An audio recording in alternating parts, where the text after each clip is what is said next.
Welcome back, everyone. Today we're going deep, deep into the past with an incredible story.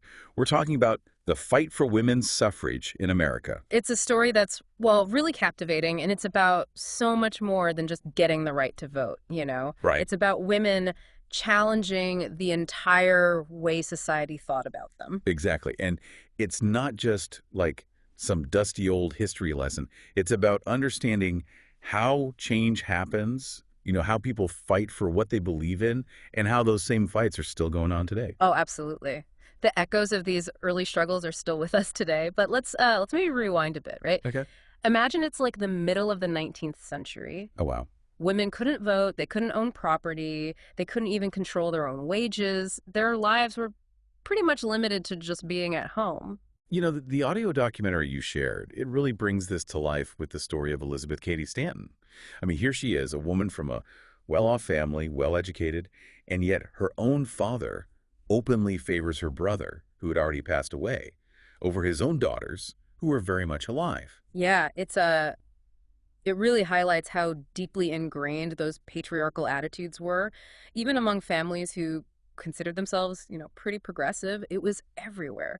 And it's really not a surprise that this kind of experience fueled Stanton's lifelong commitment to fighting for women's rights. Oh, for sure. It definitely lit a fire in her. Yeah. And that fire led her to help organize the Seneca Falls Convention in 1848, which is often considered like the real starting point of the organized women's rights movement here in the U.S. Yeah, Seneca Falls was, it was a huge moment. It's where this gathering of mostly women and a few men came together and basically issued this like Declaration of Sentiments. It was modeled after the Declaration of Independence. Oh, And it basically laid out all the ways women were treated unfairly and demanded, equal rights across the board. including the right to vote. That's right. Can you imagine? I mean, to demand that in a time when women were barely allowed to, speak in public? It was a very radical demand, even for some of the women and men who were there. The debate about whether to even include that demand for suffrage in the Declaration, it was really, really heated.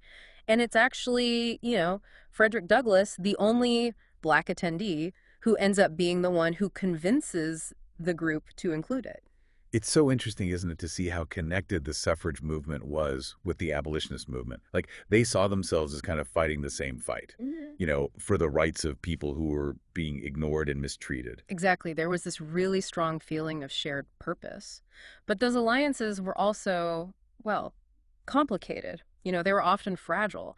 As the movement gained momentum, the tensions between these different groups, they would become even more apparent. Yeah, and it wasn't all just speeches and conventions, right? Right. The documentary talks about Susan B. Anthony and all the work she did, like really organizing people. For years, she was traveling all over New York State, getting people to sign petitions demanding property rights and the right to vote for women. Anthony was just like tireless, an amazing advocate. So strategic, too. She really understood that if you wanted to change laws, you had to build a movement from the ground up, get women involved at the local level. And then, bam, the Civil War starts and everything changes. The documentary shows how the war forced suffragists to really rethink what was most important. Yeah, the war is really a turning point. Many suffragists were, also very strongly against slavery. So they decided to, put their fight for the vote on hold for a bit to help support the Union cause. Yeah, they even formed the Women's National Loyal League, gathering like hundreds of thousands of signatures on this petition demanding the end of slavery. It's clear they saw the war as a chance to prove, that they were patriotic, that they could have real political power. And that's exactly what they did. Their efforts, it really pushed Lincoln and Congress towards, finally making emancipation a reality. Yeah. But at the end of the war, it also brought a new set of problems and new divisions within the movement. Right. The focus now shifts to universal suffrage, the right to vote for everyone, regardless of race or gender. And that's when we start to see some real cracks appearing in the movement. The 1867 referenda in Kansas, that's a good example of this growing tension. Absolutely. In Kansas, voters were asked to decide on both Black suffrage and women's suffrage separately. And these campaigns, both for and against these measures, they really exposed, how complicated the alliances were within the movement and how different groups had different priorities. And then there's the story of George Francis Train. He's this, wealthy businessman, and he's a very vocal supporter of women's suffrage. In fact, he gives the movement a lot of much-needed financial support. Yeah. But his speeches, they were often filled with, well, racist rhetoric, which really alienated black activists. Yeah. And that just created more division. Yeah, Train's involvement really shows how messy social movements can be. His financial support was essential, but his views on race, they created this deep rift, For sure. and it raises some really tough questions, like, is it okay to accept support from people whose values you don't fully share? It's a question that so many movements still grapple with today, and there's really no easy answer. Hmm. But maybe the biggest turning point, the one that really shattered whatever unity was left in the movement, was the proposed 15th Amendment. Oh, yeah. This amendment, which was going to give voting rights to black men, it was a huge victory in the fight for racial justice. But it also exposed this really deep division within the suffrage movement, a division that would have, long-lasting consequences. On one side, you've got Lucy Stone and Frederick Douglass. They saw the 15th Amendment as like a really important step forward. Even if it didn't include women, they felt like black men getting the right to vote, that was just urgent, especially in the South, where they were facing so much violence and oppression. Right. They argued that women's suffrage, it could be addressed later, that this was a strategic compromise that they needed to make to achieve a greater good. But then on the other side, you've got Elizabeth Cady Stanton and Susan B. Anthony. They were not happy. They felt betrayed. They argued that the 15th Amendment would actually just create a tyranny of the majority and just further cement women as second-class citizens. And their opposition to the 15th Amendment, while, it was based on their commitment to women's equality, it also became, intertwined with some pretty racist rhetoric. Stanton especially started using language that was really offensive to a lot of black suffragists who had been their allies up until this point. It's a really tough part of the movement's history. It reveals just how deep the divisions were over race and over how to best achieve their goals. And that division, well, it eventually leads to the movement breaking apart. Yeah, and that fracture would have a profound impact on the fight for women's suffrage, delaying its ultimate victory for, well, decades. But that's a story for part 2 of our deep dive. Yeah, so, we left off with this huge split in the movement over the 15th Amendment. It's 1869, and the American Equal Rights Association, which had been, that big group that encompassed a lot of the suffragists, it just falls apart under the weight of all that disagreement. It really does feel like everything just cracked. So, what happens next? How do these different groups, try to move forward?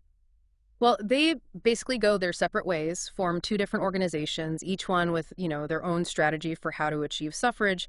You've got the American Women's Suffrage Association, led by Lucy Stone and Henry Blackwell, and they take a more, I guess you could say, pragmatic approach, focusing on state-level campaigns and trying to build relationships with lawmakers. Okay, so they're playing the long game, trying to change things from within.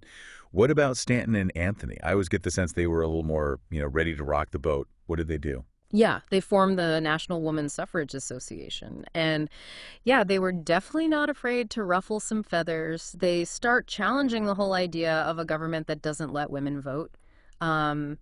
They advocate for, completely changing how men and women's roles are defined in society. Yeah. And they even, flirt with the idea of civil disobedience. The documentary, it even mentions this woman, Victoria Woodhull, just this larger-than-life character who kind of explodes onto the scene in the 1870s. She runs for president, talks about free love, and just generally makes a lot of people uncomfortable. Oh, yeah. It's amazing. Woodhull was fascinating, for sure, and controversial, definitely. She used her, fame to bring attention to all sorts of issues, including women's suffrage, of course. She even becomes the first woman to ever address Congress. Wow, that's amazing. It is, but she also gets caught up in this whole scandal, right? Right. Involving a, prominent preacher, accusations of adultery. It's like she was constantly pushing the boundaries of what was considered, acceptable for women at that time. And, speaking of pushing boundaries, the documentary talks about Susan B. Anthony getting arrested for, illegally voting in the 1872 presidential election. It must have taken so much courage to do something like that. Oh, absolutely. It was, a very deliberate act of civil disobedience. She knew she would be arrested, but she used her trial as this platform to, argue for women's right to vote. Her speech in court, it's powerful. It's a really powerful statement against a system that denied women basic citizenship rights. It is inspiring to see that kind of commitment in the face of so much resistance. But the movement itself was also changing, right? They start to really focus in on this idea of a federal suffrage amendment. They realize that going state by state is just too slow, too easy to get blocked. It's a really important change in strategy. They realized that if they want real equality, they've got to change the Constitution itself. And that, well, that meant they were in for a really long, really difficult fight to convince Congress and the states to go along with it. It wasn't just about like federal politics, though, right? I mean, the movement's growing all over the country. Women are forming their own local suffrage groups. They're organizing parades and rallies, really getting their communities involved. Yeah, it's a really exciting time. It's a time of real growth and creativity for the movement. They're coming up with all sorts of new ways to get their message out, using bicycles, experimenting with fashion, using symbols to, promote the cause. It's really interesting. And as the movement gains momentum, we see these new leaders emerge, women like Alice Paul and Carrie Chapman Catt. And they seem to bring this, I don't know, a new energy, like a more militant approach. Yeah, this new generation of suffragists, they were really inspired by what was happening in other countries, Yeah. especially in Great Britain, where women had just recently won the right to vote. So they were determined to make those same victories happen here in the U.S. Hmm. And they weren't afraid to be confrontational to get it done. Yeah, the documentary even shows footage of these massive parades and protests organized by Alice Paul and the National Woman's Party, right there in Washington, D.C., demanding that Congress and the president take action. Yeah, those protests they were really something. They brought the issue right to the doorstep of those in power, forced lawmakers to really see how much support there was for women's suffrage.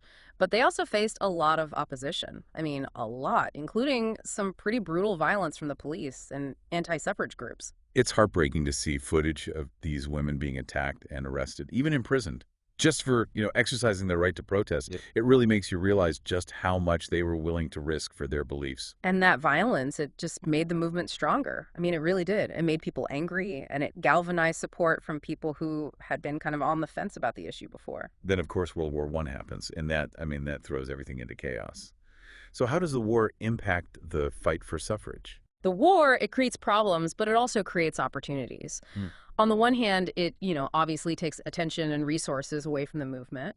But on the other, it gives women this chance to prove, how patriotic they are and just how vital they are to society as a whole. Right, because so many men are off fighting, women step up to fill the jobs that are left behind in factories, in shipyards, in hospitals, and they do it well. They prove they are capable and resilient. It's hard to ignore. Exactly. And that whole wartime experience, it just adds more fuel to the fire of the suffrage movement. It's like, how can you deny women the right to vote when they're doing so much to support the country, right? And finally, in 1920, after decades of struggle, the 19th Amendment is ratified. Women finally get the right to vote. It's such a huge victory. But as we've seen, it was a long, complicated, and often painful journey to get there. Yeah. The ratification of the 19th Amendment was historic. It really was. A testament to, the courage and the strategic thinking of so many suffragists over so many years. But it's really important to remember that this wasn't like a total victory for everyone. You're right. It wasn't a victory for everyone. The documentary really highlights how the 19th Amendment, even though it was this massive achievement, it didn't actually give all women the right to vote. Yeah, that's a really important point. A lot of Black women, especially in the South, they still couldn't vote. They had to deal with all sorts of barriers. What kind of barriers? Well, things like poll taxes and literacy tests. And then there was just, the threat of violence. Oh, wow. It's a tough reminder that even as, a lot of people were celebrating this victory, the fight for true equality, it wasn't over, not by a long shot. The struggle for civil rights was still going on, and Black women, well, they were right in the middle of it all. Yeah. And they were leaders in that fight, too. The documentary talks about some incredible Black suffragists like Ida B. Wells Barnett and Mary Church Terrell. They refused to be silenced. Absolutely. These women, they got it. They understood that the fight for the vote and the fight for racial justice, they were completely intertwined. Right. And they faced so much discrimination, not just from, society at large, but even within the suffrage movement itself. And yet they kept going. They kept fighting. It's amazing. So, as we look back on this whole movement, what are some of the big lessons we can learn? What can we take from their struggles and apply it to, the things that are going on today? Well, I think one of the biggest things is just the importance of never giving up. The fight for women's suffrage, it lasted for generations. It was a long and really hard road. So many setbacks, so many disappointments. But these women, they never quit. It's true. They were ridiculed. They were attacked. Some were even thrown in jail. but they just kept organizing, kept speaking out, kept demanding their rights. Yeah. It's pretty inspiring. It shows you what can happen when you really believe in something Hmm. and you refuse to back down, even when it seems like the whole world is against you. And another thing, it's really important to work together. The suffrage movement succeeded because women from all over the country, from all different backgrounds, came together to fight for this common goal. It's true. They built networks, they formed alliances, they supported each other through good times and bad. Yeah. And it wasn't just women. Remember, the documentary shows how men were involved too.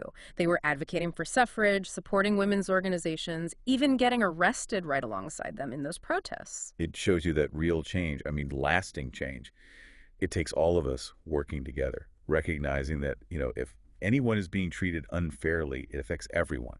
And I think this whole deep dive, it challenges us to think about what equality really means.